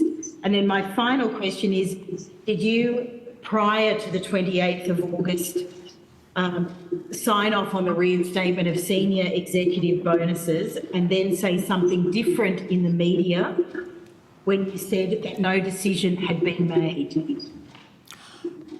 Senator, we'll take that question on notice. It's about timeframes. I'm happy to check those timeframes and respond to your question. You'll need to go and find the spokesperson who gave the quote. And I'll give you again the articles, the relevant articles. One is The Australian, and it was the 31st of March. And the other is the Sydney Morning Herald, and that was on the 28th of August. And if you can find the spokespersons and see who directed them to give the quotes that they gave, these are Australia Post spokespersons, and why they gave the responses they did, and why does it not line up with what you're telling me about your STI payments, because it does not line up. Thank you, Senator. We'll take that on notice. Thank you, Chair. Senator Green, you have the call. Thank you, Chair. On the 22nd of October, Ms Holgate gave evidence to the Senate estimates that taxpayers' money had been used to purchase luxury watches for senior executives at Australia Post. Prior to question time that day, on the Thursday, were you contacted by the Prime Minister's office? No. And were you contacted by the Minister or the Minister's office? Yes, And who contacted you the Minister. before question time? I think it was, yes. Okay. And did the Secretary of the Department contact you No, around that time? No. And what was that conversation that you had with the Minister? Was it in regards, obviously, to the evidence that Ms Holgate gave? correct. It was in regards to that and that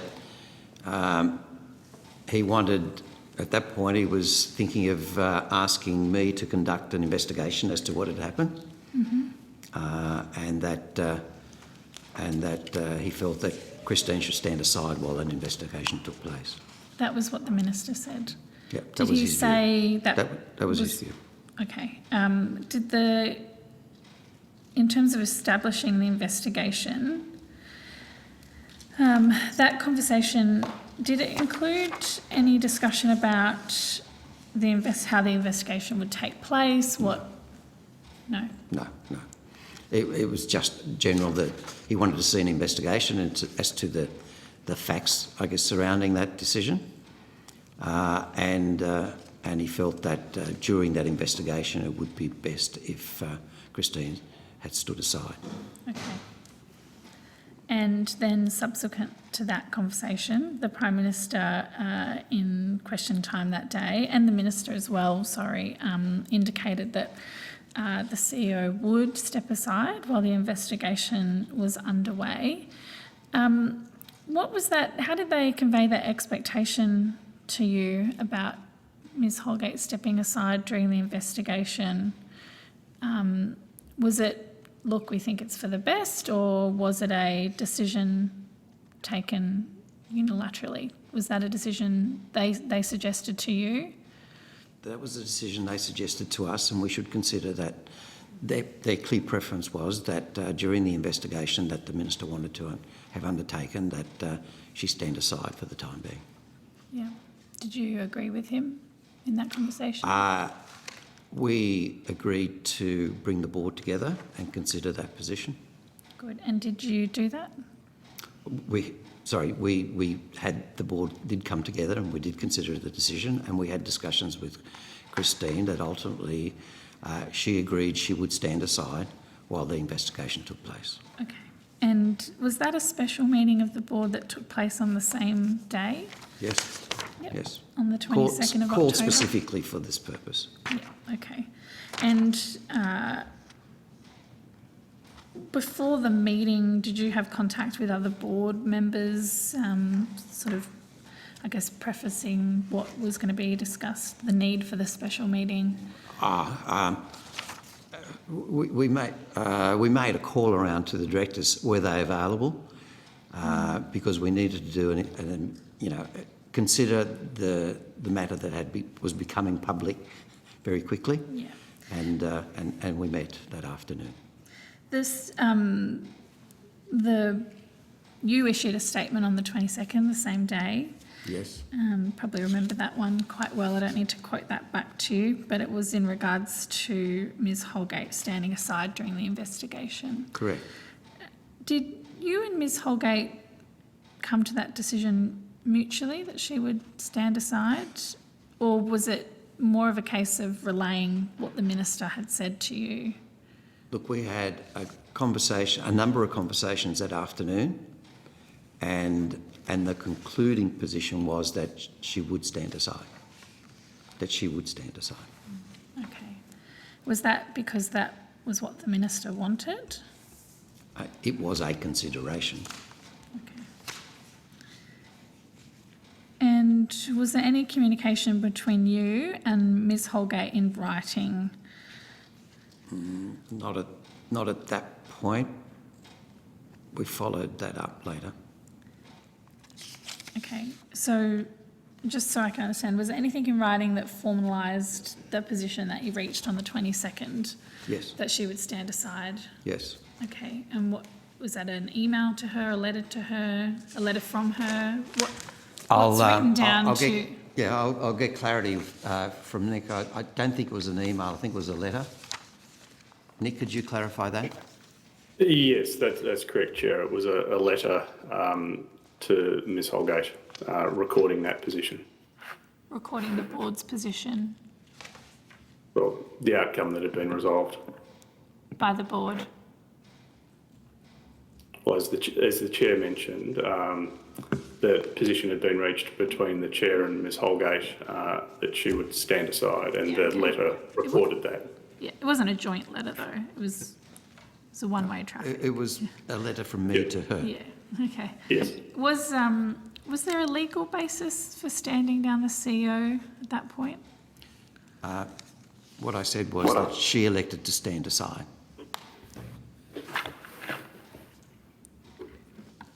Okay. She elected to stand aside after a few conversations. Correct. Yeah. Correct. And a phone call from the Minister. I And after the Prime Minister mentioned it in not to question her. time. Sorry, not Yeah. to her. Yeah. Why didn't you offer any public defence of the CEO at the time? The Prime Minister's reaction in question time was clearly, outrage at what had happened. Why did you, decide that what the Minister was suggesting in terms of the CEO standing aside was the right course of action? It wasn't a case of making judgment on what had occurred. It was a case of the Minister wanting to undertake an investigation, and it was simply appropriate that it was felt that it was best she stand aside during that process of the investigation. There was no judgment made about whether something had gone wrong or not, but clearly the investigation was to clear that. The terms of reference for the investigation are, with all due respect, seemingly designed to be broad and capable of examining any aspect of personal spending. Were you consulted about the terms of reference for the No. investigation? No. Okay. It's not Australia Post's investigation. So there was no conversation. The minister, when the minister called you to say that an investigation, did he ask for your? Did he tell you an investigation was going to take place, or did he consult you? He wanted an investigation to take place to investigate the matters that, and understand at that point there was very little known other than what was stated in these So it hearings was the here. minister's decision about the investigation. But there was sufficient for him to say, I want to know more and I want an investigation to take place. Okay. So when you issued your statement on the 22nd, in regards to the investigation, that was a decision of the minister to have about the investigation? Yeah, and the terms of that references. was purely the minister's Just getting decision. that straight. Sorry. As I say, Australia Post Sorry. did not say it was going to investigate or we are involved in investigation. That was the minister's decision, and subsequently terms of reference were put on the table from the minister, and we had no discussion on that subject. Just one quick, on the afternoon of the 22nd of October, I think there was an additional statement released which corrected the cost that was attributed to the watches. Correct. Who went about figuring out those costs? Who undertook that investigation? When we got transcript and knew exactly what was said, we decided to have a look at what we could find. And in looking for that, I didn't do it, but it was done internally. We identified that the prices for these were not as... In fact, they all varied, the 4 watches. They weren't the same price, and it certainly wasn't the price that had been stated here at the hearings. So we felt that it was best to correct the record ASAP.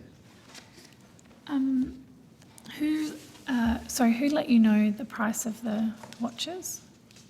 It was internally, we had a look at what the records were. Okay. Was it a member of was it someone online who undertook that? Either Rodney or Nick, I'm not sure who. I think that might have been me. There was a lot of people chasing around at that point.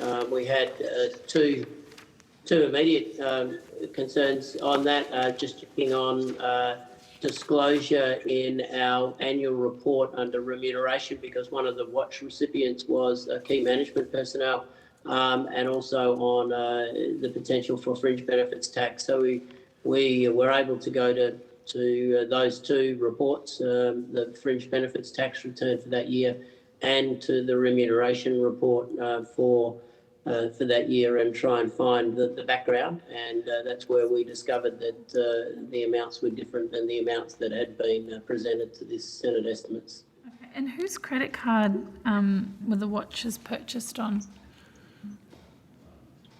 That's now been determined to be on a credit card titled the Office of the CEO. The Office of the CEO. Okay. So that's separate to the CEO herself?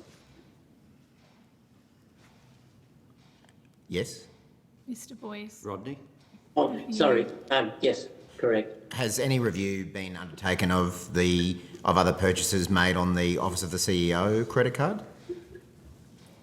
There is the investigation underway at the moment. We're compiling information to support that investigation, and we look forward to that investigation being concluded in the next couple of weeks. So there is a review underway as part of that investigation. Chair, could I just intervene here for a moment?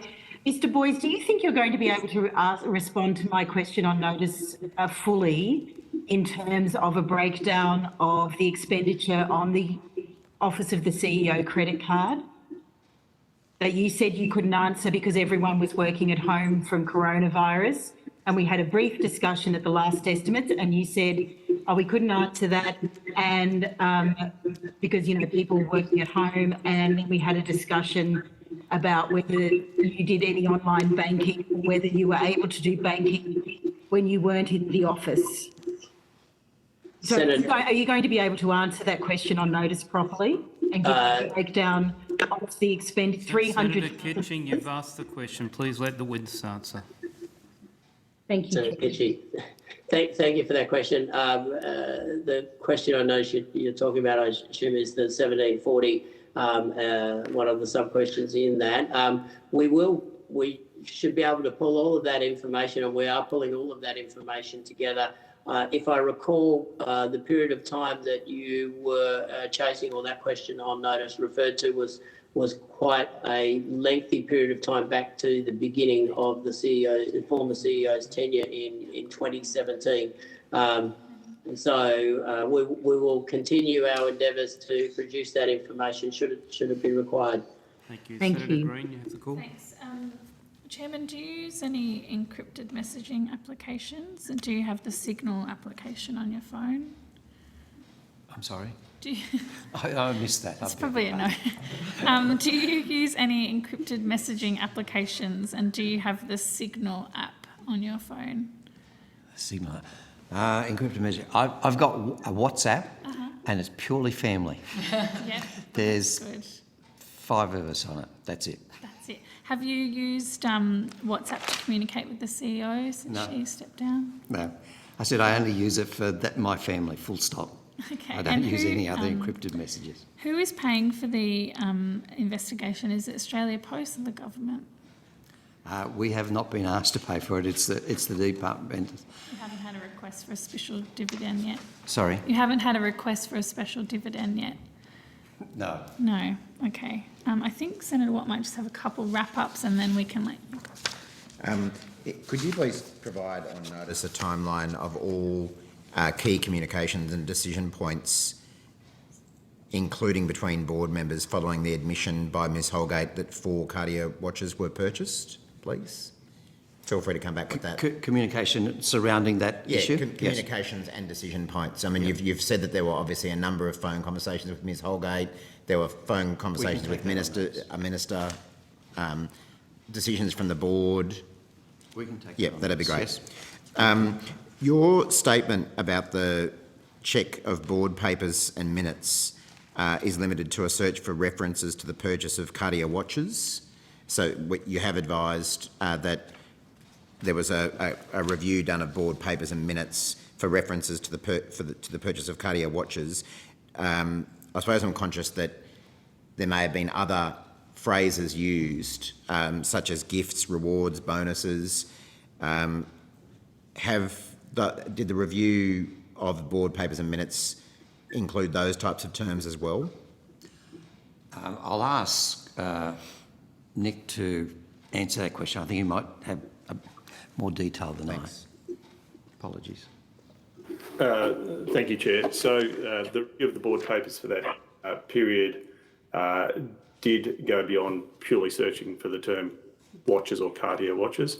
It considered whether or not there were any references to gifts or rewards in respect of that transaction during that period of time, and there were no records or references during that period of time in respect of the minutes and papers. Okay, thank you. Could you please table for the committee all board papers from that limited period of time, which is October to December 2018? We will have to take that question on notice. I think that that's a quite unusual request in that it's seeking board papers and minutes for a significant period of time, and I think we'll need to get some advice on whether there are public interest issues in respect of that request. Yep, Understood. There was some reference earlier to fringe benefit tax implications potentially arising from the gift of these watches or other gifts or rewards to managers or executives in connection with this deal. Has that been explored, and are there any such implications? I can answer that. Thank you, Senator, for that question. Rodney Boyce here. We did explore the fringe benefits, and fringe benefits tax has been fully paid. It has been paid. Has been paid. Correct. So as well as people being provided with a watch, Australia Post had to pay fringe benefits tax on those watches? As legally required. Yep. Okay. Have we previously found out the value of that fringe benefits tax that was paid? Rodney? I don't believe that has been put out there. Okay. Do you know how much it was? Well, it will be the statutory rate. I don't know the exact number. I'd have to recalculate it, but it's a pretty easy number to get. So we can provide that number on notice, correct? Thanks. And just finally, in relation to Ms Holgate's termination, it's been reported that she won't be seeking any payout following her resignation. Have any payments been made to Ms Holgate in connection with the termination of her employment? No, other than, well, I don't think it's been made yet, but we've calculated outstanding leave balances and things like that. Okay. So she will be paid out any accrued leave, Of course. but no early payout of her contract or anything like that? Correct. As she stated in her resignation letter, she wasn't seeking financial And compensation. no payment in lieu of notice? No. Okay. Would you be able to take on notice for us the dollar value of those leave entitlements that Ms Holgate will be paid out? Unless if you have that there? Well, we can take that on notice. I'm not sure if there's privacy arrangements with that. Yep. Okay, Happy if to you could take take that that on notice for us. Has Australia Post entered into any sort of deed of release with Ms Holgate in connection with the termination of her employment? No. And not intending to? I'll get clarity from our company secretary of that, but I don't believe we are. Nick, can you? So, no, we haven't entered into a deed of release and don't propose to, but we will enter into correspondence with Ms Holgate to record the agreement to those final payments. Yeah. Okay. Is any undertaking going to be sought from Ms Holgate that she won't commence legal proceedings in relation to this? No, we're not seeking such an undertaking. Okay. And are you aware of whether there are any legal proceedings on foot relating to the cessation of Ms Holgate's employment? I'm not aware of any legal proceedings on foot. Okay, thanks. Senator Kitching, you can put your question on notice. Thank you. Mr Mcdonald, last time we had a discussion about your conflict of interest policy for the Australia Post Corporation. Could I ask, there's a News Corp article dated, it's the Saturday of the election, the Queensland election, and in that Mr MacGyver is accepting hospitality from Clive Palmer, and there's a photograph of him on board Mr Palmer's yacht, and I'm asking you whether that would be something that you would consider as per your own policy. And I'm reading from page 4, avoid situations or actions that create actual, perceived or potential conflicts of interest, including situations that may interfere with exercising sound judgment. I'm going to ask you whether you consider, whether Mr MacGyver has notified you as the company secretary that he was accepting hospitality and entertainment from Mr Palmer on the night of the Queensland election. Okay, you can take that one on notice. Mr Mcdonald, thank you. I'll take that on notice. Thank you. Okay, Chair. Mr Bartolomeo, thank you to you and your team for being here today, more broadly for the work you do with Australia Post. I think you have the date of 21st December for the return of any questions that were given to you on notice. With that, the committee will suspend until 9:30 when we will return with NB.